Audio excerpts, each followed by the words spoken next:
Hello everyone, welcome to നാറ്റമി. എന്നെ senior സെക്കൻഡറിയിലെ പൊളിറ്റിക്കൽ സയൻസിലെ എക്സാം ഓറിയന്റഡ് ലൈവ് ക്ലാസ്സിലേക്ക് ഒരിക്കൽ കൂടി എല്ലാവർക്കും സ്വാഗതം. ഇന്ന് ക്വസ്റ്റ്യൻ ബേസ് ചെയ്തുകൊണ്ടുള്ള ലൈവ് ക്ലാസിന്റെ അവസാനത്തെ സെഷനാണ് ഇന്നത്തെ ക്ലാസ്സിലൂടെ നമ്മൾ ചർച്ച ചെയ്യാൻ പോകുന്നത്. കഴിഞ്ഞ ക്ലാസ്സുകളെല്ലാം ഒരുപാട് ആളുകൾ വീക്ഷിച്ചിട്ടുള്ളതായി മനസ്സിലാക്കാൻ സാധിച്ചു. ഓക്കെ, വളരെ സന്തോഷം. നിങ്ങളുടെ വിലപ്പെട്ട അഭിപ്രായങ്ങളെല്ലാം അറിയിച്ചതിനും അതോടൊപ്പം ക്ലാസ്സുകളെല്ലാം പൂർണ്ണമായി കേട്ടതിനും നിങ്ങളുടെ ഒരുപാട് സംശയങ്ങൾ ചോദിച്ചതിനും ഒക്കെ. ഏതായാലും കൂടുതലായിട്ടൊന്നും പറയുന്നില്ല. നമ്മൾ അവസാനത്തെ ക്ലാസ് ആയതുകൊണ്ട് തന്നെ ഇനി പരീക്ഷയ്ക്ക് വേണ്ടി തയ്യാറായിക്കൊണ്ട് എഴുതുക എന്ന ഒരു കടമ്പ മാത്രമാണ് നമുക്ക് മുമ്പിലുള്ളത്. ആ കാര്യം നിങ്ങൾ എല്ലാവരും പ്രത്യേകം ശ്രദ്ധിക്കണമെന്ന് സാന്ദർഭികമായി ഓർമ്മപ്പെടുത്തുകയാണ്.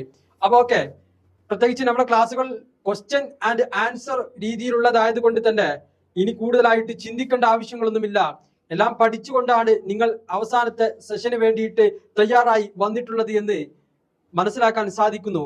ഓക്കെ, അപ്പൊ ഇന്ന് നമ്മൾ അവസാനമായിട്ട് ചർച്ച ചെയ്യാൻ പോകുന്ന അധ്യായം ചാപ്റ്റർ 26, ഇന്ത്യസ് ഫോറിൻ പോളിസി, ഇന്ത്യയുടെ വിദേശ നയത്തെ കുറിച്ചാണ്. എന്താണ് ഇന്ത്യയുടെ വിദേശ നയം? വിദേശ നയം എന്ന് പറഞ്ഞാൽ നിങ്ങൾക്ക് എന്താണെന്ന് അറിയോ? ഓക്കെ, ഇവിടെ ഒരു പ്രധാനപ്പെട്ട ചർച്ചയുണ്ട്. Who is the father of Indian foreign policy? ആരാണ് ഇന്ത്യയുടെ വിദേശ നയത്തിന്റെ പിതാവ്? പണ്ഡിറ്റ് ജവഹർലാൽ നെഹ്റു ആണ് ഇന്ത്യയുടെ വിദേശ നയത്തിന്റെ പിതാവ് എന്നറിയപ്പെടുന്നത്. ആരാണ്? ഇന്ത്യയുടെ പ്രഥമ പ്രധാനമന്ത്രിയായി വർഷങ്ങളോളം പ്രധാനമന്ത്രി പദത്തിൽ അലങ്കരിച്ച വിശിഷ്ട വ്യക്തി കൂടിയായ പണ്ഡിറ്റ് ജവഹർലാൽ നെഹ്റു ആണ് ഇന്ത്യയുടെ വിദേശ നയത്തിന്റെ ശില്പി. അപ്പോൾ ഒരു സംശയം ഉണ്ടാകും, സാറേ എന്താണ് ഫോറിൻ പോളിസി എന്ന് പറഞ്ഞാല്? എന്താണ് ഫോറിൻ പോളിസി? ഓക്കെ, എന്താണ് വിദേശ നയം എന്ന് പറഞ്ഞാല്? എല്ലാ സ്വതന്ത്ര രാജ്യങ്ങൾക്കും അവരുടേതായ വിദേശ നയങ്ങളുണ്ട്. ഏത് രാജ്യം പരിശോധിച്ചു കഴിഞ്ഞാലും ആ രാജ്യങ്ങൾക്കെല്ലാം അവരുടേതായിട്ടുള്ള വിദേശ നയങ്ങളുണ്ട്. ആഭ്യന്തര നയത്തിന്റെ ഒരു വികസിത രൂപമാണ് ഒരു രാഷ്ട്രത്തിന്റെ വിദേശ നയം എന്ന് പറയുന്നത്. മാത്രമല്ല അവിടെ പറയുന്നത് മറ്റു രാഷ്ട്രങ്ങളുടെ പെരുമാറ്റത്തിൽ മാറ്റം വരുത്തുന്നത്. അത് മറ്റു രാഷ്ട്രങ്ങളുടെ പെരുമാറ്റത്തിൽ മാറ്റം വരുത്തുക എന്നതാണ്. എങ്ങനെയാണ് അത്? ആ രാജ്യങ്ങളുമായിട്ട് എന്താണ് വിദേശ നയ തന്ത്ര ബന്ധങ്ങളിൽ എന്ത് ചെയ്യണം? കൂടുതൽ സ്വാധീനം ചെലുത്തിക്കൊണ്ട് അവരുടെ പ്രവർത്തനത്തെ എന്ത് ചെയ്യുക? സ്വാധീനിച്ചെടുക്കാൻ വേണ്ടിയിട്ട് ശ്രമിക്കുക. മാത്രവുമല്ല സ്വന്തം പ്രവർത്തനങ്ങൾ അന്താരാഷ്ട്ര സാഹചര്യത്തിനനുസരിച്ച് കേവലം നമ്മൾ ഇങ്ങനെ മുന്നോട്ട് പോയാൽ മാത്രം മതിയാവുകയില്ല. മറിച്ച് എന്താണ്? സ്വന്തം പ്രവർത്തനങ്ങളെ അത് അന്താരാഷ്ട്ര സാഹചര്യത്തിനനുസരിച്ച് രൂപപ്പെടുത്തുന്നതിനും വേണ്ടി രാഷ്ട്രങ്ങൾ അവലംബിക്കുന്ന പ്രവർത്തനത്തെയാണെന്ന് പറയുന്നത് വിദേശ നയം എന്ന് പറയുന്നത്. പലപ്പോഴായിട്ട് നമുക്ക് ചില സമയത്ത് കാണാൻ കഴിയും, നമ്മുടെ കേരളത്തിലെ മുഖ്യമന്ത്രി വിദേശ രാജ്യങ്ങളിലേക്ക് പോകാറുണ്ട്, അല്ലെ? അല്ലെങ്കിൽ എന്താണ് പ്രധാനപ്പെട്ട വകുപ്പുകൾ വഹിക്കുന്ന മന്ത്രിമാരൊക്കെ ചില സമയത്ത് എവിടെ പോകാറുണ്ട്? വിദേശ രാഷ്ട്രങ്ങളിൽ പോകാറുണ്ട്. എന്തിനു വേണ്ടിയിട്ടാണ്? അവിടങ്ങളിലെ വിദ്യാഭ്യാസ പ്രവർത്തനങ്ങളെ, അല്ലെങ്കിൽ അവിടുത്തെ എന്താണ് റോഡ് വികസന പ്രവർത്തനങ്ങൾ എങ്ങനെയൊക്കെയാണ്, അല്ലെങ്കിൽ അവിടുത്തെ വ്യവസായത്തിന്റെ വികസന പ്രവർത്തനങ്ങൾ എന്തൊക്കെയാണ് തുടങ്ങിയ കാര്യങ്ങളൊക്കെ പഠിക്കാൻ വേണ്ടിയിട്ട് ചില സമയത്ത് കേരളത്തിന്റെ മുഖ്യമന്ത്രിയും അല്ലെങ്കിൽ എന്താണ് പ്രധാനപ്പെട്ട വകുപ്പുകൾ വഹിക്കുന്ന മന്ത്രിമാരൊക്കെ യാത്ര ചെയ്ത് പോകാറുണ്ട്. എന്തിനു വേണ്ടിയിട്ടാണ് അവർ പോകുന്നത്? ഇത്തരത്തിലുള്ള എന്താണ് ചില കാര്യങ്ങൾ പഠിച്ചെടുക്കാൻ വേണ്ടിയിട്ടാണ്. ഇതൊക്കെ എന്താണ് വിദേശ നയത്തിന്റെ ഒരു ഭാഗമായിട്ടാണ്. പ്രധാനമായിട്ടും എന്താണ് സെൻട്രൽ ഗവൺമെന്റ് ആണ് ഈ വിഷയത്തിൽ കൂടുതലായിട്ട് ഫോക്കസ് ചെയ്യാറുള്ളത്. ഓക്കെ, ഇനി അടുത്തതായി ചർച്ച ചെയ്യാൻ പോകുന്നത് സമാധാനപരമായ സഹവർത്തിത്വം എന്നാൽ എന്ത്? What is peaceful co extension? എന്താണ് സമാധാനപരമായ സഹവർത്തിത്വം എന്ന് പറഞ്ഞാൽ? എല്ലാ രാഷ്ട്രങ്ങളും എല്ലാ തരം ഗവൺമെന്റുകളും സമാധാനപൂർവ്വം പ്രവർത്തിക്കണമെന്നാണ് സഹവർത്തിത്വം എന്നുകൊണ്ട് ഉദ്ദേശിക്കുന്നത്. ഒരിക്കലും എന്ത് ചെയ്യരുത്? അക്രമത്തിന്റെ പാത സ്വീകരിക്കുകയോ അല്ലെങ്കിൽ മറ്റേതെങ്കിലും മേഖലയിൽ സഞ്ചരിക്കുകയോ ചെയ്യാൻ പാടുള്ളതല്ല. അപ്പോ എല്ലാ രാഷ്ട്രങ്ങളും എല്ലാ തരം ഗവൺമെന്റുകളും അവർ സമാധാനപൂർവ്വം പ്രവർത്തിക്കണമെന്നാണ് സഹവർത്തിത്വം എന്നുകൊണ്ട് ഉദ്ദേശിക്കുന്നത്. എല്ലാ രാജ്യത്തോടും സമാധാനപരമായിട്ട് പെരുമാറുന്ന ഒരു സ്വഭാവം അല്ലെങ്കിൽ എന്താണ് ഒരു സാഹചര്യം സൃഷ്ടിച്ചെടുക്കുക. ഒരിക്കലും അക്രമത്തിന്റെ പാത സ്വീകരിക്കുന്ന ഒരു സാഹചര്യം ഉണ്ടാകരുത്. എല്ലാവരോടും അവരുടെ എന്താണ് പ്രവർത്തനങ്ങളിലെല്ലാം സഹകരിച്ചുകൊണ്ട് പ്രതിസന്ധി വരുമ്പോൾ, പ്രയാസം വരുമ്പോൾ, അല്ലെങ്കിൽ വിഷമഘട്ടങ്ങളിലെല്ലാം അവർക്ക് ആവശ്യമായിട്ടുള്ള സഹായങ്ങളും സഹകരണങ്ങളും ചെയ്തുകൊണ്ടായിരിക്കണമെന്ന് മുന്നോട്ട് പോകേണ്ടത്. അതുപോലെ തന്നെ എന്താണ് തങ്ങളുടെ ഭരണ സമ്പ്രദായം അത് എങ്ങനെയാവണം, സാമ്പത്തികപരമായിട്ടുള്ള നയങ്ങൾ, അതുപോലെ തന്നെ എന്താവണം എന്ന് തീരുമാനിക്കാൻ ഓരോ രാജ്യത്തിനും എന്തുണ്ട്, അവകാശമുണ്ട്. ഒരിക്കലും എന്ത് ചെയ്യരുത്, പെട്ടെന്നൊന്നും ഒരു രാജ്യത്തിന്റെ ആഭ്യന്തര കാര്യങ്ങളിൽ ചാടിക്കൊണ്ട് പ്രവർത്തിക്കാൻ പാടുള്ളതല്ല. അതിനെ കൃത്യമായിട്ട് നോട്ട് ചെയ്തുകൊണ്ട്, അതിനെ കൃത്യമായിട്ട് പഠിച്ചുകൊണ്ട്, അവിടെയുള്ള പ്രശ്നങ്ങൾ എന്തൊക്കെയാണ് എന്ന് തിരിച്ചറിഞ്ഞ് മനസ്സിലായിക്കൊണ്ടായിരിക്കണം അത്തരം പ്രവർത്തനങ്ങളിലെല്ലാം ഇടപെടാൻ വേണ്ടിയിട്ട് തയ്യാറാകേണ്ടത്. ഓക്കെ, അപ്പൊ ഇനി അടുത്തതായിട്ട് ചർച്ച ചെയ്യുന്നത് കഴിഞ്ഞ കാല ചോദ്യ പേപ്പറുകളെല്ലാം കണ്ടുകൊണ്ടിരിക്കുന്ന ഒരു ക്വസ്റ്റ്യൻ ആണ് വാട്ട് ഇസ് നാം? എന്താണ് NAM? നോൺ അലിഗ്മെന്റ് മൂവ്മെന്റ്, അഥവാ ചേരി ചേരാ നയം. നമ്മൾ പലപ്പോഴും പണ്ട് സ്കൂളുകളിലൊക്കെ കേട്ട ഒരു പദം കൂടിയാണിത്, ചേരി ചേരാ നയം. എന്താണ് ചേരി ചേരാ നയം എന്ന് പറയുന്നത്? ശീതകാലത്തെ ഇരു ശാക്തികൾ ചേരികളിലും ഉൾപ്പെടാത്ത സ്വതന്ത്ര രാജ്യങ്ങൾ ചേർന്ന് രൂപീകരിച്ചിട്ടുള്ള ഒരു സംഘടനയാണ് ഇത് ചേരി ചേരാ നയം. അപ്പൊ എന്താണ് ശീതകാല സമരം അല്ലെ? ശീതസമരം എന്താണ്? ശീതസമരം ആരൊക്കെ തമ്മിലായിരുന്നു? ഒന്ന് അമേരിക്കൻ യൂണിയനും അതുപോലെ തന്നെ സോവിയറ്റ് റഷ്യയും അല്ലെ. അപ്പൊ യൂറോപ്യൻ യൂണിയനും അതുപോലെ തന്നെ സോവിയറ്റ് റഷ്യയും തമ്മിൽ ശീത സമരം ഉണ്ടായിരുന്നു. ആ കാലഘട്ടത്തിൽ ഇരു ശാക്തിക ചേരികളും തമ്മിൽ വലിയ പോരാട്ടമായിരുന്നു. അവസാനം എന്ത് ചെയ്തു? അമേരിക്കൻ യൂണിയൻ വിജയിക്കുന്ന ഒരു സാഹചര്യം ഉണ്ടാവുകയും ചെയ്തു. ആ സമയത്ത് അമേരിക്കൻ യൂണിയനിലും അതുപോലെ തന്നെ USSRലും ചേരാത്തതായിട്ടുള്ള ചില രാജ്യങ്ങൾ ഉണ്ടായിരുന്നു. ആ രാജ്യങ്ങൾ എന്ത് ചെയ്തു? ചേരിചേര നയം എന്ന പേരിൽ മറ്റൊരു യൂണിയൻ രൂപീകരിക്കുകയുണ്ടായി. ഇന്ത്യ എന്ന് പറയുന്ന രാജ്യം ചേരിചേര നയത്തിൽപ്പെട്ടതായിരുന്നു. ഇന്ത്യ ഒരിക്കലും ഇരു മുന്നണിയോടും അകലം പാലിക്കുകയോ ഇരു രാജ്യങ്ങളോടും അടുക്കം സൃഷ്ടിക്കുകയോ ചെയ്തിട്ടുണ്ടായിരുന്നില്ല. വളരെ കൃത്യമായിട്ട് കാര്യങ്ങൾ പ്രോപ്പറായിട്ട് ചിന്തിച്ച് മനസ്സിലാക്കിക്കൊണ്ടായിരുന്നു അന്ന് ഇന്ത്യ ഇരു മുന്നണികളിലും പെടാതെ തന്നെ പ്രവർത്തിച്ചിരുന്നത്. അങ്ങനെ VK കൃഷ്ണ മേനോനാണിത് ചേരിചേര പ്രസ്ഥാനം എന്ന് പറയുന്ന ഒരു ആശയം മുന്നോട്ട് വെച്ചത്. മാത്രമല്ല 1961 ബൽഗ്രേഡിൽ വെച്ച് ചേരിചേര സംഘടന രൂപീകരിക്കപ്പെട്ടത്. അത് 1961 അതുപോലെ തന്നെ 1955 എന്തുണ്ടായിരുന്നു? ബന്ധുക്കൾ നടന്ന അഫ്രോ ഏഷ്യൻ ഉച്ചകോടിയാണ് ഈ സംഘടനയുടെ രൂപീകരിക്കപ്പെടുന്ന കാര്യങ്ങളെല്ലാം ചർച്ച ചെയ്തത്. അങ്ങനെ ചേരിചേര സംഘടനയുടെ ആദ്യ സമ്മേളനം നടന്നത് അത് ബൽഗ്രേഡിൽ വെച്ചാണ്. മാത്രമല്ല ആദ്യ ചേരിചേര സമ്മേളനത്തിൽ 25 രാജ്യങ്ങൾ അംഗരാജ്യങ്ങൾ എന്ത് ചെയ്തിട്ടുണ്ടായിരുന്നു? അതിൽ പങ്കാളികളാവുകയും ചെയ്തിട്ടുണ്ടായിരുന്നു. ഇതാണ് ചേരിചേര നയം. ഓക്കെ, ഇനി മറ്റൊരു question, what are the principles of Indian foreign policy? Indian വിദേശ നയത്തിലെ തത്വങ്ങൾ എന്തൊക്കെയാണ് ഇന്ത്യൻ വിദേശ നയത്തിലെ തത്വങ്ങൾ? ഒന്ന് പഞ്ചശീല അല്ലെ. അന്താരാഷ്ട്ര ബന്ധങ്ങളിൽ ഇന്ത്യ സ്വീകരിച്ചിരിക്കുന്നത് പഞ്ചശീല തത്വങ്ങളാണ്. 1954 ഏപ്രിൽ ഉണ്ടായ ഇന്ത്യ ചൈന ഉടമ്പടിയിലാണ് ഈ പഞ്ചശീല തത്വങ്ങൾ ആദ്യമായിട്ട് നിർവഹിക്കപ്പെട്ടത്. ഇന്ത്യ ആരുമായിട്ടായിരുന്നു ഈ പഞ്ചശീല തത്വങ്ങൾ ആദ്യമായി ഏർപ്പെട്ടത്? അത് ഇന്ത്യ ചൈനയുമായിട്ടായിരുന്നു. അവർ തമ്മിൽ എന്ത് ചെയ്തു? 5 കരാറുകളിൽ ഒപ്പിട്ടു. എന്തൊക്കെയാണ് 5 കരാറുകൾ? ഒന്നാമതായി പറയുന്നത്, ഓരോ രാജ്യത്തിന്റെയും പ്രാദേശിക അതിർത്തിയും പരമാധികാരവും അന്യോന്യം എന്ത് ചെയ്യുക? അംഗീകരിക്കുക. ഇന്ത്യയുടെ ചൈനയുടെ കാര്യങ്ങൾ എന്ത് ചെയ്യണം? അംഗീകരിക്കണം. ആ ചൈന എന്ത് ചെയ്യണം? ഇന്ത്യയുടെ കാര്യങ്ങൾ കൃത്യമായിട്ട് അംഗീകരിച്ചിരിക്കണം. രണ്ടാമതായി പറയുന്നത്, ഇരു രാജ്യങ്ങൾ തമ്മിൽ എന്ത് ചെയ്യാൻ പാടില്ല? പരസ്പരം ആക്രമിക്കാൻ പാടുള്ളതല്ല. എല്ലാവരും പരസ്പരം സമാധാനത്തോടു കൂടിയും സഹവർത്തത്തോടു കൂടിയും പ്രവർത്തിച്ചുകൊണ്ട് മുന്നോട്ട് പോകാൻ വേണ്ടിയിട്ട് പ്രത്യേകം ശ്രദ്ധിക്കണം. ഒരിക്കലും പരസ്പരം എന്ത് ചെയ്യരുത്? ആക്രമിക്കാൻ പാടില്ല എന്നായിരുന്നു രണ്ടാമത്തെ കാര്യം.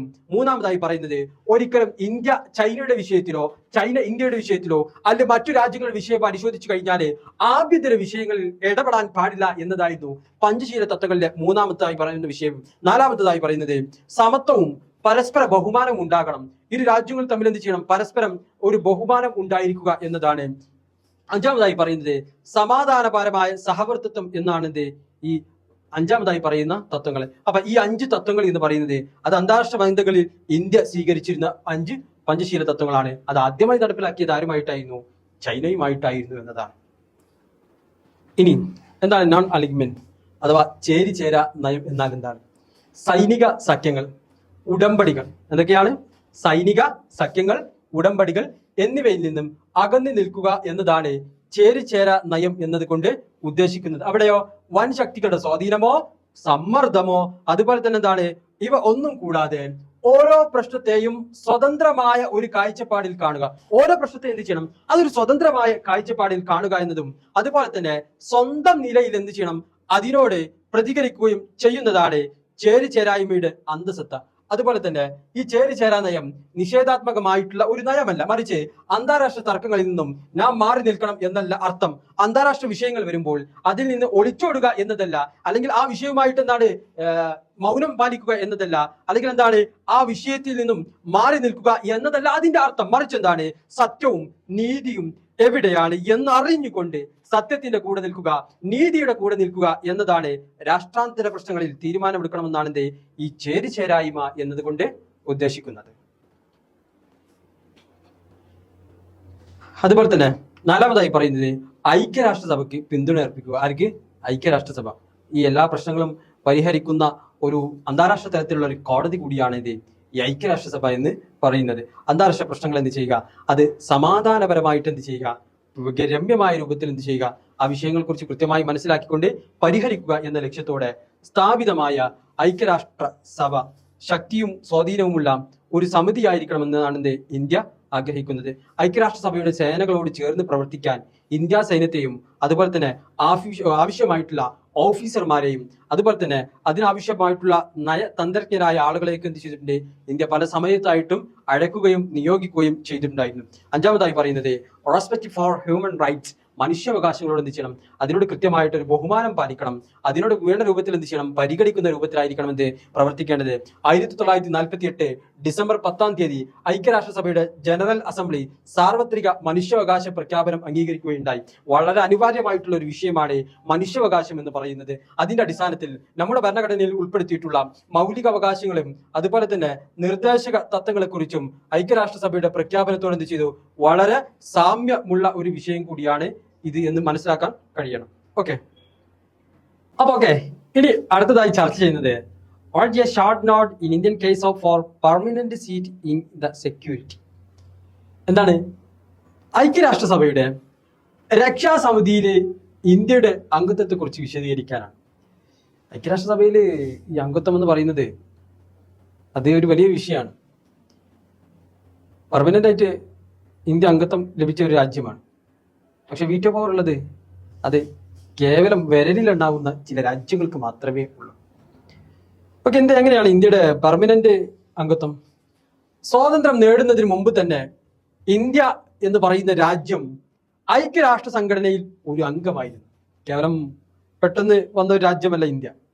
പണ്ടേ ഐക്യരാഷ്ട്രസഭയോട് ആവശ്യമായ യോജിപ്പുകൾ നടത്തിക്കൊണ്ട് മുന്നോട്ട് പോകുന്ന ഒരു രാജ്യമാണ് ഇന്ത്യ. അതുകൊണ്ട് തന്നെ സ്വാതന്ത്ര്യത്തിന് മുമ്പ് തന്നെ ഇന്ത്യ ഐക്യരാഷ്ട്രസഭയിൽ അംഗമായിരുന്നു. ഐക്യരാഷ്ട്രസഭയുടെ രക്ഷാസമിതിയിൽ പല പ്രാവശ്യം ഇന്ത്യ താൽക്കാലിക അംഗമായി പ്രവർത്തിച്ചിട്ടുണ്ട്. അത് പല സമയത്തായിട്ട് എന്ത് ചെയ്തിട്ടുണ്ട്, താൽക്കാലിക അംഗത്വം ഒരു അംഗമായിട്ട് പ്രവർത്തിച്ചിട്ടുണ്ട്. മാത്രമല്ല അന്താരാഷ്ട്ര പ്രശ്നങ്ങൾ പരിഹരിക്കുന്നതിനും ഇന്ത്യ UNOയെ സഹായിച്ചിട്ടുണ്ട്. ഇന്ത്യ പാകിസ്ഥാൻ വിഷയത്തിൽ പലപ്പോഴും എന്ത് ചെയ്തിട്ടുണ്ട്, ഐക്യരാഷ്ട്രസഭ ഇടപെട്ടുകൊണ്ടായിരുന്നു ഇന്ത്യ മുന്നോട്ട് പോയിട്ടുണ്ട്. ലോകത്തിലെ ജനസംഖ്യയുടെ 1/7 ഉൾക്കൊള്ളുന്ന ലോകത്തിലെ ഏറ്റവും വലിയ ഒരു ജനാധിപത്യ രാജ്യമായ ഇന്ത്യക്ക് രക്ഷാ സമിതിയിൽ എന്താണ് സ്ഥിര അംഗത്വത്തിനുള്ള അവകാശമുണ്ട്. ഇന്ത്യ അതിന് വേണ്ടിയിട്ടുള്ള ശ്രമങ്ങൾ കണ്ടിന്യൂ ചെയ്തുകൊണ്ടിരിക്കുക. അതിനാവശ്യമായ പ്രവർത്തനങ്ങൾ അത് ഇപ്പോഴും എന്ത് ചെയ്തിട്ടുണ്ട്, അതിനു വേണ്ടിയിട്ടുള്ള ശ്രമങ്ങളൊക്കെ ഇന്ത്യ നടത്തിക്കൊണ്ടിരിക്കുന്നുണ്ട്. ഇനി അടുത്തതായി ചർച്ച ചെയ്യാൻ പോകുന്ന chapter 28, India and its neighbours, ഇന്ത്യയും അയൽ രാഷ്ട്രങ്ങളും. ഏതൊക്കെയാണ് ഇന്ത്യയുടെ അയൽ രാഷ്ട്രങ്ങളെ? ചൈനയുണ്ട്, ശ്രീലങ്കയുണ്ട്, പാകിസ്ഥാനുണ്ട്, അല്ലെ? അപ്പോൾ ഇന്ത്യയും അയൽ രാജ്യങ്ങളും എന്ന് പറയുന്ന മറ്റൊരു പ്രധാനപ്പെട്ട ചാപ്റ്ററാണ് നമ്മൾ ചർച്ച ചെയ്യാൻ പോകുന്നത്. വാട്ട് ഈസ് പോക്ക്? പോക്ക് മീൻസ് പാക് ഓക്യുപ്പൈഡ് കാശ്മീർ. ഈ പോക്ക് എന്നാൽ എന്താണ് പോക്ക്? ജമ്മു കാശ്മീർ സംസ്ഥാനത്തിന്റെ 2/5 ഭാഗവും പാക് അധിനിവേശ പ്രദേശമാണ്. അതിനെയാണ് പാക് അധിനിവേശ കാശ്മീർ എന്ന് വിളിക്കുന്നത്. The next question, what was the aim of Liberation Tiger?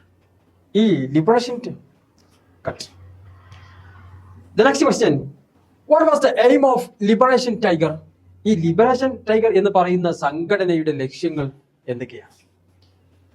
Eelam എന്ന പേരിൽ പരമോന്നത തമിഴ് രാഷ്ട്രം ഉണ്ടാക്കുക എന്നതാണ് ഈ ലിബറേഷൻ സംഘടനയുടെ ഒരു ലക്ഷ്യം. അവരുടെ ലക്ഷ്യം എന്താണ്? ഈഴം എന്ന പേരിലുള്ള ഒരു പരമോന്നത തമിഴ് രാഷ്ട്രം, പ്രത്യേകിച്ച് അവരുടെ ഒരു സംസ്കാരത്തിലും അവരുടെ ഭാഷയിലുമെല്ലാം പ്രത്യേകം ശ്രദ്ധ ഊന്നുന്ന ഒരു സംസ്ഥാനമാണ് ഈ തമിഴ്നാട് എന്ന് പറയുന്നത്. Okay, what is LOC? Lock എന്ന് പറഞ്ഞാൽ എന്താണ്? ലൈൻ ഓഫ് കൺട്രോൾ എന്നാണ് ലോക്കിന്റെ ഫുൾ ഫോം. എന്താണ് ലോക്ക് എന്ന് പറഞ്ഞാൽ? 1949 ഇന്ത്യ പാകിസ്ഥാൻ അതിർത്തി പ്രദേശത്തെ തീ അണക്കാൻ എന്ന പേരിൽ അതിർത്തി ഒരു രേഖ രൂപപ്പെട്ടിരുന്നു. പിന്നീട് 1972 മുതലാണ് കാശ്മീരിൽ ഇന്ത്യ പാകിസ്ഥാൻ എന്ന അതിർത്തി രേഖയായിട്ട് ലൈൻ ഓഫ് കൺട്രോൾ അറിയപ്പെട്ടു തുടങ്ങിയത്. അത് ഇന്ത്യ പാകിസ്ഥാൻ രാജ്യങ്ങൾ തമ്മിലുള്ള അതിർത്തിയെ നിർണ്ണയിക്കാൻ വേണ്ടിയിട്ടുള്ള ഒന്നുകൂടിയാണ് ഇത് lock, the line of control. Okay, ഇനി നാലാമതായിട്ട് ചർച്ച ചെയ്യുന്ന മറ്റൊരു പ്രധാനപ്പെട്ട ചോദ്യം, വാട്ട് ഈസ് മക്മോഹൻ ലൈൻ? നമ്മൾ കേട്ട ഒന്നാണിത് മക്മോഹൻ ലൈൻ എന്ന്. ചിലപ്പോൾ പത്രങ്ങളിലൊക്കെ കേൾക്കുന്ന ഒന്നുകൂടിയാണ് മക്മോഹൻ. പക്ഷെ എന്താണെന്ന് പലപ്പോഴും അറിയാത്ത ഒരു സാഹചര്യം. എന്താണ് McMahon line? Okay, McMahon line എന്ന് പറഞ്ഞാൽ ഇന്ത്യക്കും ചൈനക്കും ഇടയിലുള്ള ഒരു അതിർത്തി രേഖയാണ് പറയുന്നത് മക്മോഹൻ ലൈൻ എന്ന് പറയുന്നത്. ഇതെവിടെയാണ് സ്ഥിതി ചെയ്യുന്നത്? അത് ഭൂട്ടാന്റെ കിഴക്കു ഭാഗത്താണ് ഈ രേഖ നിലനിൽക്കുന്നത്. ഭൂട്ടാൻ എന്ന് പറയുന്ന സംസ്ഥാനം ഉണ്ടല്ലേ, ആ സംസ്ഥാനത്തിന്റെ കിഴക്കു ഭാഗത്തായിട്ടാണ് മക്മോഹൻ ലൈൻ എന്ന് പറയുന്ന ഈ അതിർത്തി വരമ്പ് അല്ലെങ്കിൽ അതിർത്തി രേഖ സ്ഥിതി ചെയ്യുന്നത്. ഓക്കെ, പറഞ്ഞത് മനസ്സിലായില്ലേ? ഞാൻ എല്ലാ ക്ലാസ്സിലും പറയുന്ന ഒരു കാര്യമുണ്ട്, നേരത്തെ ഞാൻ പറയാൻ വിട്ടത്, ക്ലാസ്സിൽ ഇരിക്കുന്ന സമയത്ത് എനർജറ്റിക് ആയിട്ട് ഇരിക്കണം. മാത്രമല്ല കയ്യിൽ നോട്ട്സ് കരുതണം, പെന്ന് വേണം, ആവശ്യമായ പോയിന്റുകൾ രേഖപ്പെടുത്തണം. എനർജറ്റിക് ആക്കാൻ വേണ്ടിയിട്ട് ചെറിയ വാട്ടർ ബോട്ടിലോ അല്ലെങ്കിൽ വെള്ളം കുടിക്കാനുള്ള എന്തെങ്കിലും സംവിധാനങ്ങൾ ഒരുക്കിയിട്ടുള്ള ഒരു സാധനം കയ്യിൽ വേണമെന്ന് പറഞ്ഞു. അതൊക്കെ കയ്യിലുണ്ടാകുമെന്ന് ഞാൻ വിചാരിക്കുന്നു. ഞാൻ കൂടുതൽ ഇങ്ങനെ ആവർത്തിച്ച് പറയുന്നില്ല. Okay, next one. When did Sri Lanka became independent? Sri Lanka എന്ന് പറയുന്ന രാജ്യം ഇന്ത്യയുടെ അതിർത്തി പങ്കിടുന്ന അല്ലെങ്കിൽ ഇന്ത്യയോട് അടുത്തായിട്ട് നിൽക്കുന്ന ഒരു രാജ്യമാണ് ഇത് ശ്രീലങ്ക എന്ന് പറയുന്ന രാജ്യം, അല്ലെ? നമുക്കെന്താണ് മറ്റേ കന്യാകുമാരി പോയി കഴിഞ്ഞാൽ എന്താകും, ഈ ശ്രീലങ്കയുമായിട്ടുള്ള ആ ഒരു അതിർത്തി പങ്കിടുന്ന ഒരു ഭാഗങ്ങളൊക്കെ ചിലപ്പോൾ കാണാൻ കഴിയുന്നുണ്ട്, അല്ലെ? അപ്പൊ ഇന്ത്യയോട് അത്രത്തോളം ബന്ധപ്പെട്ടിരിക്കുന്ന ഒരു ഫ്ലൈറ്റ് യാത്ര ഒക്കെ നടത്തി കഴിഞ്ഞാൽ പെട്ടെന്നൊക്കെ എത്താൻ കഴിയുന്ന ഒരു രാജ്യം കൂടിയാണ് ഇത് ശ്രീലങ്ക എന്ന് പറയുന്നത്. ഓക്കെ, എന്നാണ് ഈ ശ്രീലങ്ക എന്ന് പറയുന്ന രാജ്യം സ്വാതന്ത്ര്യം പ്രാപിച്ചത്? 1948 ഫെബ്രുവരി 4-ാം തീയതിയാണ് ശ്രീലങ്കയ്ക്ക് സ്വാതന്ത്ര്യം ലഭിച്ചിട്ടുള്ളത്. ഇനി next question, in which year China become A communist country? ഏത് വർഷത്തിലാണ് ഈ ചൈന എന്ന് പറയുന്ന രാജ്യം ഒരു കമ്മ്യൂണിസ്റ്റ് രാഷ്ട്രമായി മാറിയത്? അല്ലെ, ഇന്ത്യയുടെ അതിർത്തി പങ്കിടുന്ന ഒരു രാജ്യമാണ് ചൈന എന്ന് നമ്മൾ പറയുകയുണ്ടായി. അപ്പോ ഈ ചൈന എന്ന് പറയുന്ന രാജ്യം എന്നാണ് അല്ലെങ്കിൽ ഏത് വർഷമാണ് ഒരു ചൈന ഒരു കമ്മ്യൂണിസ്റ്റ് രാഷ്ട്രമായി മാറിയത്? 1949 ഒബ്ജക്റ്റീവ് ടൈപ്പ് ക്വസ്റ്റ്യൻ ആയിട്ട് വരാനൊക്കെ സാധ്യതയുള്ള ഒരു ചോദ്യം കൂടിയാണ്. ഓക്കെ, മനസ്സിലാക്കണേ. 1949 ഈ ചൈന ഒരു കമ്മ്യൂണിസ്റ്റ് രാഷ്ട്രമായി മാറിയത്. The next question, which are the two types of Tamil speaking people in Sri Lanka? ശ്രീലങ്കയിലെ 2 തമിഴ് വംശജരായിട്ടുള്ള വിഭാഗങ്ങൾ ഏതൊക്കെയാണ്? ശ്രീലങ്കയിൽ എന്താണ് ഇതിന്റെ ഇടയിൽ എന്തായിരുന്നു, കുറച്ച് വർഷങ്ങൾക്ക് മുമ്പ് വലിയ ഒരു കലാപം നടന്നിരുന്ന ഒരു സാഹചര്യം ഉണ്ടായിരുന്നു. അത് ഈ 2 തമിഴ് വംശജർ തമ്മിലുള്ള ഒരു സംഘടനമായിരുന്നു. അതിന്റെ പേരിൽ എന്താണ് ഒരുപാട് വർഷക്കാലം ആ ഒരു പ്രശ്നത്തിന്റെ പേരിൽ ശ്രീലങ്കയിൽ എന്തുണ്ടായിട്ടുണ്ടായിരുന്നു, ഒരു കലാപങ്ങളൊക്കെ നടന്നിട്ടുണ്ടായിരുന്നു. അപ്പൊ ഓക്കെ, ഈ കലാപങ്ങൾ നടന്ന ഈ 2 വിഭാഗങ്ങൾ ഏതൊക്കെയാണ്?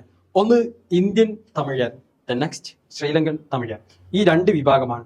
ഈ 2 വിഭാഗങ്ങൾ തമ്മിൽ ഒരുപാട് കാലം എന്തായിരുന്നു, ഈ ശ്രീലങ്കയിൽ കലാപങ്ങൾ നടന്നിട്ടുണ്ടായിരുന്നു. Okay, the next question, explain the relationship between India അതുപോലെ തന്നെ ചൈന. എന്തൊക്കെയാണ് ഇന്ത്യയും ചൈനയും തമ്മിലുള്ള ബന്ധം? ഓക്കെ, ഒരു വലിയ ബന്ധം തന്നെ സ്ഥാപിച്ച രാജ്യമാണ് ഇത് ഇന്ത്യ എന്ന് പറയുന്നു. പ്രത്യേകിച്ച് പഞ്ചശീല തത്വങ്ങളിലൂടെയെല്ലാം വളരെയധികം സമാധാനപൂർവ്വമായിട്ടുള്ള ഒരു കരാർ വരെ ഇന്ത്യ ആരുമായിട്ട് ഏർപ്പെട്ടിരുന്നു, ചൈനയുമായിട്ട് ഏർപ്പെട്ടിരുന്നു. 1962 സംഘടനം ഉണ്ടാകുന്നത് വരെ ഇന്ത്യ ചൈന എന്ന് പറഞ്ഞ ഇരു രാജ്യങ്ങളും തമ്മിലുള്ള വളരെ സൗഹാർദ്ദപൂർണമായിട്ടായിരുന്നു ഇന്ത്യയും ചൈനയും മുന്നോട്ട് പോയിരുന്നത്. കമ്മ്യൂണിസ്റ്റ് ഗവൺമെന്റിന്റെ ഇന്ത്യ അംഗീകാരം നൽകി. അതേപോലെ തന്നെ 1954 ഇന്ത്യയും ചൈനയിലും തമ്മിൽ പ്രസിദ്ധമായ പഞ്ചശീല തത്വങ്ങൾ അഥവാ 5 വിഷയങ്ങളിൽ എന്ത് ചെയ്തിട്ടുണ്ടായിരുന്നു, അംഗീകരിക്കുകയും ചെയ്തിരുന്നു.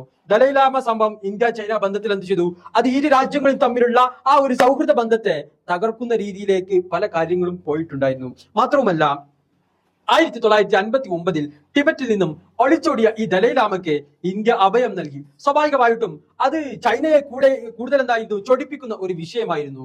അത് ചൈന എന്ത് ചെയ്തിരുന്നു, ഇന്ത്യയുമായിട്ടുള്ള ആ ഒരു ബന്ധം സ്ഥാപിക്കുന്നതിനെ, ആ ഇരു രാജ്യങ്ങൾ തമ്മിലുള്ള ആ ഒരു സൗഹൃദപരമായിട്ടുള്ള ബന്ധം മുന്നോട്ട് പോകലിന് വിള്ളൽ സൃഷ്ടിച്ച ഒരു വിഷയമായിരുന്നു ഈ ടിബറ്റിൽ നിന്നും ഒളിച്ചോടിപ്പോയ അവരുടെ ആത്മീയ നേതാവായ ദലൈലാമയുമായിട്ടുള്ള ആ ഒരു വിഷയം. അങ്ങനെ 1950 ഇരു രാജ്യത്തിലെയും പ്രധാനമന്ത്രിമാർ എന്ത് ചെയ്തു?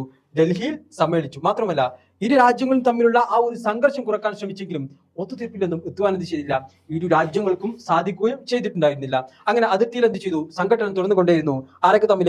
ഇന്ത്യയും ചൈനയും തമ്മിലുള്ള ആ ഒരു സംഘടന. ഒരുപക്ഷെ ഇന്നും എന്ത് ചെയ്യുന്നുണ്ട്? ഇടയ്ക്കിടയ്ക്ക് ഇന്ത്യയും ചൈനയും തമ്മിൽ എന്ത് ചെയ്തിട്ടുണ്ട്? ആ ഒരു സംഘടനത്തിന്റെ ബാക്കി പത്രം ഇപ്പോഴും എന്ത് ചെയ്തിട്ടുണ്ട്? രാജ്യത്ത് തുറന്നുകൊണ്ടിരിക്കുന്നുണ്ട്. അങ്ങനെ 1962 ചൈന നഫ അതിർത്തിയിലും ലഡാക്ക് അതിർത്തിയിലും വളരെ ശക്തമായിട്ടുള്ള ഒരു സംഘർഷം നടന്നത്. പിന്നെന്താണ്? ചൈന നവംബർ എന്ത് ചെയ്തു? 21-ാം തീയതി നവംബർ എന്ത് ചെയ്തു എന്നല്ല കേട്ടോ, നവംബർ 21-ാം തീയതി ഏകപക്ഷീയമായ ഒരു യുദ്ധം നടത്തുന്നതിനായിട്ട് എന്ത് ചെയ്തു? പ്രഖ്യാപിക്കുകയും ചെയ്തു. ഇന്ത്യയുമായുള്ള ശത്രുത പാകിസ്ഥാനുമായിട്ട് എന്ത് ചെയ്തു? ഈ ചൈനയെ സൗഹൃദത്തിൽ എന്ത് ചെയ്തു? എത്തിക്കാൻ സാധിക്കുകയും ചെയ്തു. അതെപ്പോഴും അങ്ങനെ തന്നെയല്ല അല്ലെ? ഇപ്പൊ നമ്മള് 3 അയൽവാസികളുണ്ടല്ലേ? 3 അയൽവാസികൾ ഉണ്ടാകുമ്പോഴേ സ്വാഭാവികമായിട്ടും 2 അയൽവാസികൾ തമ്മിൽ എന്ത് ചെയ്തു? വളരെ സംഘടനയിക്കണം അല്ലെ? സ്വാഭാവികമായിട്ട് എന്ത് ചെയ്തു? മൂന്നാമത്തെ ആളെ ഏതെങ്കിലും ടീമിന്റെ ഒപ്പം പോയിട്ട് എന്ത് ചെയ്യും? നിൽക്കുമല്ലേ? അതെന്തിനാണ്? അത് എന്താണ്? എങ്ങനെയാലും എന്ത് ചെയ്യും? നമ്മൾ എരിതീയിൽ എണ്ണ ഒഴിക്കുക എന്നൊക്കെ പറയും അല്ലെ? ഒരു മലയാളത്തിൽ ചൊല്ലുണ്ടല്ലോ, എരിതീയിൽ എണ്ണ ഒഴിക്കുക. അഥവാ കത്തുന്ന ഒരു എന്താണ്? ഒരു തീ. ആ തീക്ക് എന്ത് ചെയ്യാം? ചിലപ്പോൾ പെട്രോൾ വെച്ചാൽ ഒന്നും കൂടി ആളി കത്തും അല്ലെ? അതെന്താണ്? അതുപോലെ തന്നെയാണെന്ത് ഈ ചൈന ഇന്ത്യ തമ്മിൽ എന്താണ് പ്രശ്നം നിൽക്കുമ്പോൾ എന്താ ചെയ്യും? സ്വാഭാവികമായിട്ടും പാകിസ്ഥാന് ആരെ കൂടെ നിന്ന്? ചൈനന്റെ കൂടെ നിന്നല്ല. അപ്പൊ ആ കൂടെ നിൽക്കുന്ന സമയത്ത് എന്ത് ചെയ്യും? സ്വാഭാവികമായിട്ടും ആ രാജ്യങ്ങൾ തമ്മിൽ എന്ത് ചെയ്ത് അവര് ഒന്നായിത്തീരും അല്ലെ? ആരൊറ്റയ്ക്കും ഇന്ത്യ. ഈ ഒന്നാക്കുമ്പോൾ എന്താണ്? ഒരുപാട് മെച്ചങ്ങളുണ്ട്. ഈ ഇന്ത്യ എന്ത് ചെയ്യാൻ കഴിയും? പാകിസ്ഥാൻ വഴി അടിക്കാൻ കഴിയും അല്ലെ? അങ്ങനെ പല രൂപത്തിൽ എന്ത് ചെയ്യാൻ കഴിയും? ആ ഒരു വിഷയത്തിലേക്ക് എത്തിപ്പെടാൻ സാധിക്കുന്നതാണ്. ഓക്കെ, അപ്പൊ ഇതാണ് എന്ത് ഇന്ത്യയും ചൈനയും തമ്മിലുള്ള ആ ഒരു റിലേഷൻ. ഇത് പഠിക്കണം, പ്രധാനപ്പെട്ട ഒരു ചോദ്യമാണ്. ഓക്കെ, ഇനി മറ്റൊരു വിഷയമാണ് define the relationship between India Pakistan അല്ലെ? പാകിസ്ഥാൻ എന്ന് പറയുമ്പോൾ എന്താണ്? ഇന്ത്യയുമായിട്ട് അതിർത്തി പങ്കിടുന്ന ഒരു രാജ്യമാണ് ഇത് ഈ പാകിസ്ഥാൻ. മാത്രമല്ല ഇന്ത്യ എന്ന് പറയുന്ന ഒരു മഹാരാജ്യത്തെ ഭിന്നിച്ചു പോയ ഒരു രാജ്യം കൂടിയാണിത് പാകിസ്ഥാൻ. ഒരു കാലത്ത് എന്തായിരുന്നു? ഇന്ത്യ ലോകത്തിലെ ഏറ്റവും വലിയ ഒരു രാജ്യമായി അല്ലെ? ഏതൊക്കെ ഉണ്ടായിരുന്നു? ശരിക്ക് ചരിത്രം പഠിക്കുമ്പോൾ മനസ്സിലാക്കേണ്ടത് ഈ പാകിസ്ഥാനും അതുപോലെ തന്നെ ബംഗ്ലാദേശും എല്ലാം എന്തായിരുന്നു? അതൊക്കെ ഇന്ത്യയായിരുന്നു അല്ലെ? പിന്നീട് എന്ത് ചെയ്തു? ഇന്ത്യ പാകിസ്ഥാൻ രണ്ടായിത്തീർന്നു അല്ലെ? അപ്പൊ ഈ പാകിസ്ഥാനിൽ എന്ത് ചെയ്തു? വീണ്ടും സംഘർഷം നടന്നപ്പോഴേ അതിൽ നിന്നും മാറിപ്പോയ 1971 മാറിപ്പോയ ഒരു രാജ്യമാണിത് ഈ ബംഗ്ലാദേശ് എന്ന് പറയുന്ന രാജ്യം. വിഭജനം തൊട്ട് എന്ത് ചെയ്തു? ഇന്ത്യ പാകിസ്ഥാൻ സൗഹൃദപൂർണ്ണമായിരുന്നില്ല. ഒരുപാട് കാലം ഇന്നും എന്ത് ചെയ്യുന്നുണ്ട്? കാശ്മീരിന്റെ പല ഭാഗങ്ങളിലുമായിട്ട് പാകിസ്ഥാൻ എന്ത് ചെയ്യാറുണ്ട്? ഇന്ത്യയെ അറ്റാക്ക് ചെയ്യുന്ന ഒരു സാഹചര്യമുണ്ട്. അപ്പൊ വിഭജിച്ചു എന്നതിന്റെ പേരിൽ ഇന്ത്യയും പാകിസ്ഥാനും തമ്മിൽ എന്ത് ചെയ്തിട്ടില്ല? ഒരു സൗഹൃദപൂർണ്ണമായിട്ടുള്ള ഒരു രീതിയിലേക്ക് അല്ലെങ്കിൽ ഒരു അന്തരീക്ഷത്തിലേക്ക് മാറിപ്പോയിട്ടില്ല. പക്ഷെ ഇന്നും എന്ത് ചെയ്തിട്ടുണ്ട്? ആ ഒരു സമാധാന അന്തരീക്ഷം വരുത്താൻ ഇരു രാജ്യങ്ങൾക്കും സാധിച്ചിട്ടില്ല. ഒരു പക്ഷേ എന്താണ്? പലപ്പോഴും ഇന്ത്യയും തമ്മിൽ എന്താണ്? പാകിസ്ഥാനും തമ്മിൽ ഈ കാശ്മീരിന്റെ വിഷയത്തിൽ പലപ്പോഴും എന്താണ്? സംഘർഷത്തിൽ ഏർപ്പെടാറുണ്ട്. അത്തരം സാഹചര്യത്തിലെല്ലാം ഈ ഒരു വിഷയങ്ങൾ ഊതിക്കെടുത്താൻ വേണ്ടിയിട്ട് ഐക്യരാഷ്ട്രസഭ ഇടപെടുകയും ചെയ്യാറുണ്ടായിരുന്നു. അങ്ങനെ പാകിസ്ഥാൻ സിയാറ അറോറയുമായിട്ടുള്ള സൈനിക സഖ്യവും പാക് ചൈന ബന്ധം എന്ത് ചെയ്തു? അതോടൊപ്പം തന്നെ ഈ കാശ്മീർ പ്രശ്നവും ഈ ഒരു രാജ്യങ്ങളുമായിട്ടുള്ള ബന്ധം എന്ത് ചെയ്ത് വിദ്വേഷപൂർണ്ണമാക്കി തീർന്നു. എങ്ങനെ സൗഹൃദപരമായിട്ട് എന്താണ് ഇന്ത്യ പാകിസ്ഥാൻ പോകുമ്പോൾ എന്ത് ചെയ്തു? അപ്പൊ എന്ത് ചെയ്ത് ഈ പാകിസ്ഥാൻ ആരെ കൂടെ കൂടി? ചൈനയുമായിട്ട് കൂടി. അത് വീണ്ടും എന്ത് ചെയ്യാണ്? ഇന്ത്യയെ പ്രകോപിപ്പിക്കുക, ഇന്ത്യയെ അറ്റാക്ക് ചെയ്യാനുള്ള മാർഗങ്ങളെ കണ്ടെത്തുക എന്നൊരു ലക്ഷ്യം കൂടിയാണ്. അങ്ങനെ 1965 1971 ഇന്ത്യ പാക് സംഘടനകൾ എന്താണ്? പാകിസ്ഥാൻ അമേരിക്കൻ ആയുധങ്ങളായിരുന്നു എന്ത് ഉപയോഗിച്ചിരുന്നത്. അപ്പൊ അവരെന്ത് ചെയ്യും? ഒന്നുകൂടി അറ്റാക്ക് ചെയ്യാൻ വേണ്ടിയിട്ട് മറ്റുള്ള രാജ്യങ്ങളുമായിട്ടുള്ള ഒരു സൗഹൃദം എന്ത് ചെയ്തു? അവിടെ വെച്ച് പുലർത്താൻ വേണ്ടിയിട്ട് ശ്രമിക്കുകയുണ്ടായി. പലപ്പോഴും എന്താണ്? ഇത് ഇരു രാജ്യങ്ങൾ തമ്മിലുള്ള ഒരു സമാധാന അന്തരീക്ഷത്തിൽ നിന്നും തികച്ചും മാറി ചിന്തിക്കുന്ന പല സംഭവ വികാസങ്ങളിലേക്കും ഇതെല്ലാം മാറിപ്പോയിട്ടുണ്ടായിരുന്നു. അങ്ങനെ ഇന്ത്യ ചൈന ബന്ധം വഷളായപ്പോൾ എന്താണ്? പാകിസ്ഥാൻ എന്ത് ചെയ്തു? ചൈനയുമായിട്ട് ഒരു കരാറിൽ ഏർപ്പെട്ടു. പാകിസ്ഥാന്. അങ്ങനെ എന്ത് ചെയ്തു? പാക് അധീന കാശ്മീരിന്റെ ഒരു വലിയ ഭാഗം പാകിസ്ഥാൻ എന്ത് ചെയ്തു? ചൈനക്ക് അടിയറ വെച്ചു. അഥവാ അത് ഒരുപക്ഷെ ആരുടെ പ്രോപ്പർട്ടിയാണ്? ഇന്ത്യ രാജ്യത്തിന്റെ പ്രോപ്പർട്ടിയാണ്. ആ പ്രോപ്പർട്ടി എന്ത് ചെയ്തു? പാകിസ്ഥാൻ കൊണ്ടുപോയി ആർക്ക് കൊണ്ടുപോയി കൊടുത്തു? ചൈനക്ക് കൊണ്ടുപോയി കൊടുക്കുന്ന ഒരു സാഹചര്യം ഉണ്ടാവുകയുണ്ടായി. മാത്രമല്ല പകരം വമ്പ സാമ്പത്തിക സഹായവും അതുപോലെ തന്നെ സാങ്കേതിക തരത്തിലുള്ള പിന്തുണ നൽകി. അതാണെന്ത് ഏറ്റവും ഇമ്പോർട്ടന്റ്. സാങ്കേതികമാണെന്ത് എല്ലാത്തിലും ഇമ്പോർട്ടന്റ്. ആയുധങ്ങളും ചൈന എന്ത് ചെയ്തു? പാകിസ്ഥാന് കൊടുത്തു. അങ്ങനെ 1965 1971 വർഷങ്ങളിലെ ഇന്ത്യ പാകിസ്ഥാൻ സംഘർഷങ്ങളിൽ എന്താണ്? ഇന്ത്യക്കെതിരെ ചൈന പാകിസ്ഥാനെ എന്ത് ചെയ്തു? പിന്തുണക്കുകയും ചെയ്തു. പലപ്പോഴും എന്താണ്? ഈ സൗഹാർദ്ദപൂർണ്ണമായിട്ടുള്ള ഒരു അന്തരീക്ഷം നഷ്ടപ്പെടുന്ന ഒരു സാഹചര്യം ഉണ്ടായിരുന്നു. Next, India relationship between Sri Lanka. ഇന്ത്യയും ശ്രീലങ്കയും തമ്മിലുള്ള ബന്ധത്തെക്കുറിച്ചാണ്. ഓക്കെ, ശ്രീലങ്കൻ റിപ്പബ്ലിക് നിലവിൽ വന്ന കാലത്ത് തന്നെ ഇന്ത്യ ശ്രീലങ്ക തമ്മിൽ എന്ത് ചെയ്തിട്ടുണ്ട്? ഒരു നല്ല സൗഹാർദ്ദപൂർണ്ണമായ ബന്ധം സ്ഥാപിച്ചിട്ടുണ്ട്. ശ്രീലങ്കയിലെ ജനതയുടെ 2 വിഭാഗങ്ങളായ സിംഹളരും തമിഴും തമ്മിൽ എന്താണ്? അത് രണ്ടും ഇന്ത്യൻ വംശജരാണ്. ഇവർ തമ്മിൽ എന്ത് ചെയ്തിട്ടുണ്ട്? അത് തന്ത്രപരവും അതുപോലെ തന്നെ മൂല്യാധിഷ്ഠവുമായിരുന്നു. ഇന്ത്യയും ശ്രീലങ്കയും തമ്മിലുള്ള ബന്ധം എന്താണ്? അത് ശ്രീലങ്ക ബ്രിട്ടനുമായിട്ട് ഒരു രാജ്യരക്ഷാ കരാറിൽ എന്ത് ചെയ്തു ഒപ്പുവെച്ചെങ്കിലും ഇന്ത്യയുമായിട്ടുള്ള സമാധാനം എന്ത് ചെയ്തു അത് പൂർണ്ണമായി തുടർന്നു കൊണ്ടിരുന്നു. അങ്ങനെ 1955 എന്ത് ചെയ്തു ഈ 1955 ഈ 1955 എന്ത് ചെയ്തു ബന്ധും കോൺഫറൻസിലെ ശ്രീലങ്കയുടെ പ്രധാനമന്ത്രി DS സേനനായകയെ ചേരിചേര നയത്തിൽ എന്ത് ചെയ്തു പണ്ഡിറ്റ് ജവഹർലാൽ നെഹ്റുവിനോട് യോജിച്ചു. തമിഴ് ജനതയുടെയും രാഷ്ട്രീയ പദവിയെക്കുറിച്ച് മാത്രമാണ് ഇന്ത്യയും ശ്രീലങ്കയും തമ്മിൽ ഉണ്ടായിട്ടുള്ള ഏക അഭിപ്രായ വ്യത്യാസം. അങ്ങനെ ഏക ദേശീയ ഭാഷയായിട്ട് സിംഹളം എന്ത് ചെയ്തു അംഗീകരിക്കപ്പെട്ടതും അതോടൊപ്പം തന്നെ ഈ തമിഴ് ഭൂരിപക്ഷ പ്രദേശങ്ങളിൽ എന്താണ് അതിനെന്താണ് ഒരു കോളനികളാക്കി മാറ്റുന്നതിന് സിംഹളർക്ക് എന്ത് ചെയ്തു സർക്കാരിൽ നിന്നുള്ള ഒരു നല്ല പിന്തുണ ലഭിക്കുകയും ചെയ്തു. മാത്രവുമല്ല വിദ്യാഭ്യാസ സമ്പ്രദായത്തിന്റെ ഏകീകരണവും രണ്ട് സമുദായങ്ങൾ തമ്മിലുള്ള ആ വിശ്വാസം എന്ത് ചെയ്തു അത് ഇവിടെ വർദ്ധിപ്പിക്കുകയും ചെയ്യുകയുണ്ടായി. അടുത്തതായിട്ട് ചർച്ച ചെയ്യുന്നത് ചാപ്റ്റർ 13 ദ യുണൈറ്റഡ് നാഷൻ ഐക്യരാഷ്ട്ര സംഘടനയെ കുറിച്ചാണ്. നമ്മൾ നേരത്തെ കുറച്ച് മുമ്പ് പറഞ്ഞിട്ടുണ്ടായിരുന്നു ഐക്യരാഷ്ട്ര സംഘടനയെ കുറിച്ച്, കൂടുതലായിട്ട് പറഞ്ഞില്ല.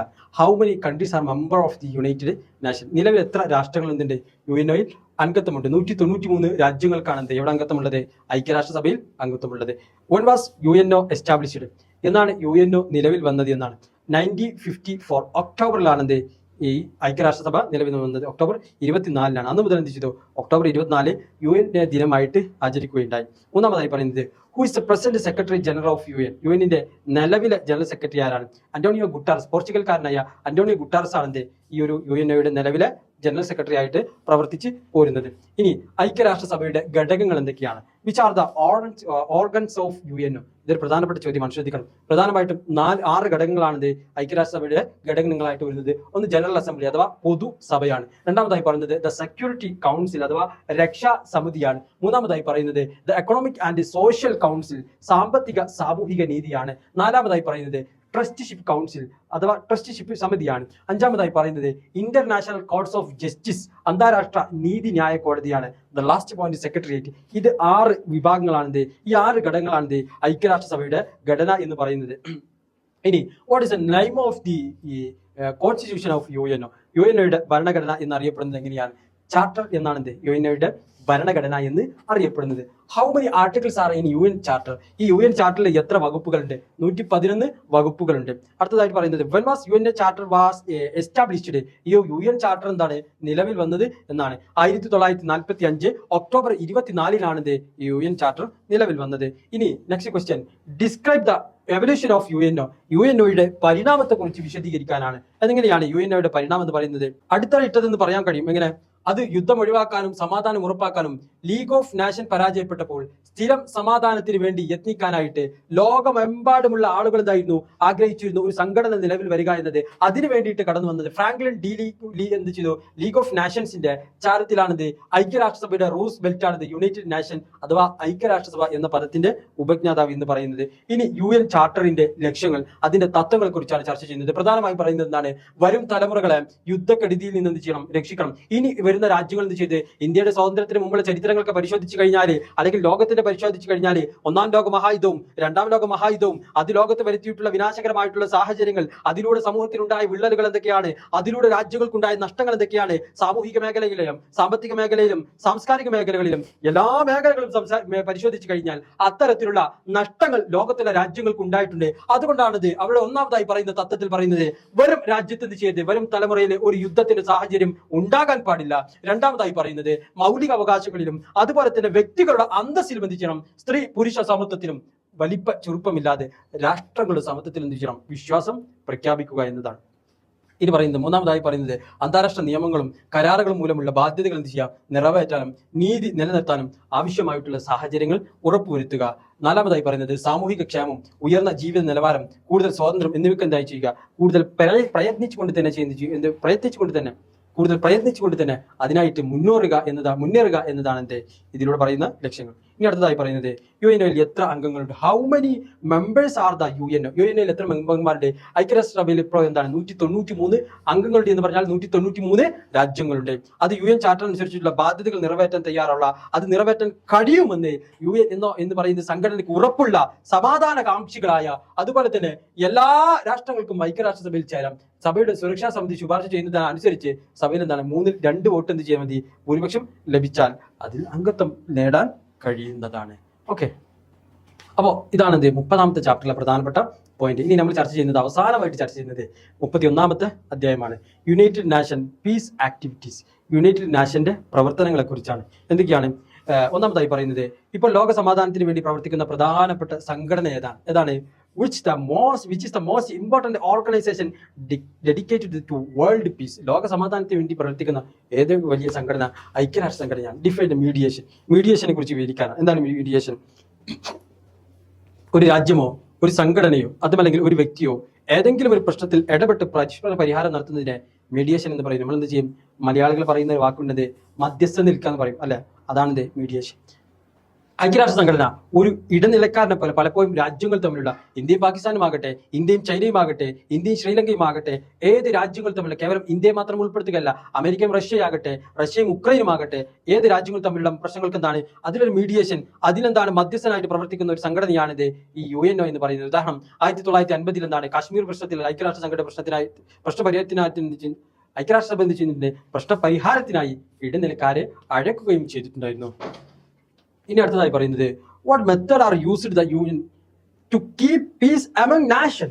രാജ്യങ്ങൾക്കിടയിൽ എന്താണ് സമാധാനം ഉണ്ടാക്കുവാൻ എടുക്കുന്ന പ്രശ്നപരിഹാര രീതികൾ, അത് ഏതൊക്കെയാണ് ഐക്യരാഷ്ട്രസഭ എടുക്കുന്നത്? തർക്കങ്ങൾക്ക് എന്താണ് സമാധാനപരമായിട്ടുള്ള തർക്കങ്ങൾ എന്ത് ചെയ്ത് എരുത്തിയിൽ എണ്ണ ഒഴിച്ച് കത്തിക്കാൻ പാടില്ല, മറിച്ച് എന്താണ് അത് വളരെ സമാധാനപൂർവ്വമായിട്ടുള്ള മാർഗത്തിലൂടെ ഒത്തുതീർപ്പാക്കിക്കൊണ്ട് ഇരു രാജ്യങ്ങൾ തമ്മിൽ സമാധാനത്തോടു കൂടിയും സഹവർത്തത്തോടു കൂടിയും ചേർത്ത് നിന്നുകൊണ്ട് മുന്നോട്ട് പോകാനായിരിക്കണമെന്ന് ഇരു രാജ്യങ്ങളും ശ്രമിക്കേണ്ടത്. അതിനായിട്ട് സൈനികേതര മാർഗങ്ങളിലൂടെ രാജ്യങ്ങളെ സമാധാനത്തിന്റെ പാതയിൽ എത്തിക്കുക. ആവശ്യമാകുമ്പോൾ എന്ത് ചെയ്യും? സൈനികന് വേണ്ടി വരും. അതൊക്കെ പോലെ ഇത്തരം പ്രവർത്തനങ്ങളിലൂടെയാണ് ഇതിന്റെ പിന്നിലുള്ള ലക്ഷ്യം. രാജ്യവുമായുള്ള നയതന്ത്ര ബന്ധങ്ങൾ, ആ രാജ്യങ്ങൾ തമ്മിലുള്ള നയതന്ത്ര ബന്ധങ്ങൾ എന്ത് ചെയ്തു? അത് വിച്ഛേദിക്കുക, ആയുധ വ്യാപാരം നിരോധിക്കുക, അവിടേക്കുള്ള കയറ്റുമതി, അവിടേക്കുള്ള ഇറക്കുമതി തടയുക, അതുപോലെ തന്നെ എന്താണ് ബൈ ഡെപ്പോസിറ്റുകൾ എന്ത് ചെയ്യുക? മരവിപ്പിക്കുക. ഇതെല്ലാം അതിന്റെ സൈനികേതര ഇടപെടലുകൾ എന്ന് പറയുന്നത്. ഇനി UNOയുടെ അന്താരാഷ്ട്ര സമാധാന സംരക്ഷണത്തിന്റെ പ്രവർത്തനങ്ങളെ കുറിച്ച് വിശദീകരിക്കാനാണ്. ഇനി അടുത്തതായി പറയുന്നത്, describe the peace keeping activities of the UN. UNOയുടെ അന്താരാഷ്ട്ര സമാധാന സംരക്ഷണത്തിനായിട്ടുള്ള പ്രവർത്തനങ്ങൾ എന്തൊക്കെയാണ്? ഈ UNOയുടെ ഏറ്റവും പ്രധാനപ്പെട്ട പ്രവർത്തനങ്ങളിൽ ഒന്നാണ് ലോക സമാധാനത്തിനായി ലോക രാജ്യങ്ങൾ തമ്മിൽ എന്ത് ചെയ്യണം? പരസ്പരം സമാധാനപൂർവ്വത്തോടുകൂടി സഹവർത്തത്തോടു കൂടി എന്ത് ചെയ്യുക? മുന്നോട്ട് ഗമിക്കുക എന്നുള്ളത്. അതിനായിട്ട് എന്ത് ചെയ്തു? UN നിലവിൽ വന്നപ്പോൾ മുതൽ രാജ്യങ്ങൾ തമ്മിലുള്ള സമാധാന പ്രവർത്തനത്തിന് എന്ത് ചെയ്തു? വലിയ ഇമ്പോർട്ടൻസ് നൽകുകയുണ്ടായി. 1948 അറബ് ഇസ്രായേൽ യുദ്ധത്തിന്റെ സമയത്താണ് UN തന്റെ സമാധാന സംരക്ഷണ പ്രവർത്തനത്തിന് തുടങ്ങുകയും. അന്ന് മുതൽ എന്താണ് 60-ൽ പരം എന്ത് ചെയ്തു? സമാധാന സംരക്ഷണ പ്രവർത്തനങ്ങൾ ആഫ്രിക്കൻ രാജ്യങ്ങളിലായിട്ടും ഏഷ്യൻ രാജ്യങ്ങളിലായിട്ടും യൂറോപ്യൻ രാജ്യങ്ങളിലായിട്ടും സൗത്ത് ആഫ്രിക്ക എന്നിവിടങ്ങളിലെല്ലാം ആരുടെ നേതൃത്വത്തിലായിട്ട് നടന്നിട്ടുണ്ട്? UNOയുടെ നേതൃത്വത്തിലായിട്ട് നടന്നിട്ടുണ്ട്. അപ്പോൾ ഈ കാര്യങ്ങളൊക്കെയാണ് ഈ ഒരു പ്രധാനമായിട്ടും ഈ ചാപ്റ്റർ ഇവരോട് പറയുന്നത്. അതോടൊപ്പം തന്നെ ഈ ക്ലാസ്സിലൂടെയും നമ്മൾ ചർച്ച ചെയ്യുന്നത്. നിങ്ങൾക്ക് എന്തെങ്കിലും സംശയങ്ങളിലേക്ക് ചോദിക്കണം, അത് കമന്റിലൂടെ ആയിട്ടും അല്ലാതായിട്ടും നാറ്റമിയുടെ ബന്ധപ്പെട്ട നമ്പറുകളൊക്കെ താഴെയുണ്ട്. അതിലെല്ലാം നിങ്ങൾ എന്ത് ചെയ്യണം? ബന്ധപ്പെട്ടുകൊണ്ട് നിങ്ങളുടെ സംശയങ്ങൾ ദൂരീകരിക്കണം. മാത്രമല്ല നിങ്ങൾ നൽകപ്പെടുന്ന വിഷയങ്ങൾ കൃത്യമായി പഠിച്ച് നല്ല മാർക്ക് സ്കോർ ചെയ്യാൻ വേണ്ടിയിട്ട് ശ്രമിക്കണം. ഞാൻ വീണ്ടും ആവർത്തിക്കുന്നു, നിങ്ങൾ പറയുന്ന കാര്യങ്ങൾ ഇമ്പോർട്ടൻസ് ആണ്, അതിന് പ്രാധാന്യം നൽകണം. ഇതെല്ലാം കഴിഞ്ഞതിന് ശേഷം നിങ്ങൾ എന്ത് ചെയ്ത് അന്ന് സാറ് പറഞ്ഞത് പഠിച്ചാമായിരുന്നു എന്ന് പറഞ്ഞ് തല പുകഞ്ഞ് ചിന്തിക്കേണ്ട ആവശ്യമില്ല. അന്ന് ചിന്തിച്ചിട്ട് എന്ത് കാര്യം ഉണ്ടാവില്ല, പ്രശ്നത്തിന് പരിഹാരം ഉണ്ടാവുകയില്ല. പരിഹാരത്തിനായിട്ട് എന്ത് ചെയ്തിട്ടുണ്ട്? ഞാൻ നിങ്ങളുടെ കൂടെയുണ്ട്, എൻ്റെ അക്കാദമി ഉണ്ട്. അപ്പൊ നിങ്ങൾ എന്ത് ചെയ്യണം? ഞങ്ങളുടെ കൂടെ പ്രവർത്തിക്കുക. ഇതിന്റെ എല്ലാ വളരെ ബൃഹത്തായ ക്ലാസ്സുകളെല്ലാം ഞങ്ങളുടെ നാഷണൽ അക്കാദമിയുടെ ആപ്പിലുണ്ട്. നിങ്ങൾക്ക് ആ കാര്യങ്ങളൊക്കെ മനസ്സിലാക്കാനും പഠിക്കാനുമെല്ലാം നാറ്റമിയുമായിട്ട് നിങ്ങൾക്ക് ബന്ധപ്പെട്ടാൽ അതിന്റെ പൂർണ്ണമായിട്ടുള്ള എല്ലാ കാര്യങ്ങളും മനസ്സിലാക്കാനും അറിയാനും സഹായിക്കുന്ന തരത്തിലാണ് ഞങ്ങളുടെ നാറ്റമിയും ഞാനും ഉള്ളത്. അപ്പോൾ ഒരു ഷോർട്ട് ബ്രേക്ക്, വീണ്ടും മറ്റൊരു വീഡിയോയുമായിട്ട് ഞാൻ നിങ്ങളുടെ മുമ്പിലെത്തും. അതുവരേക്കും thank you. See you again.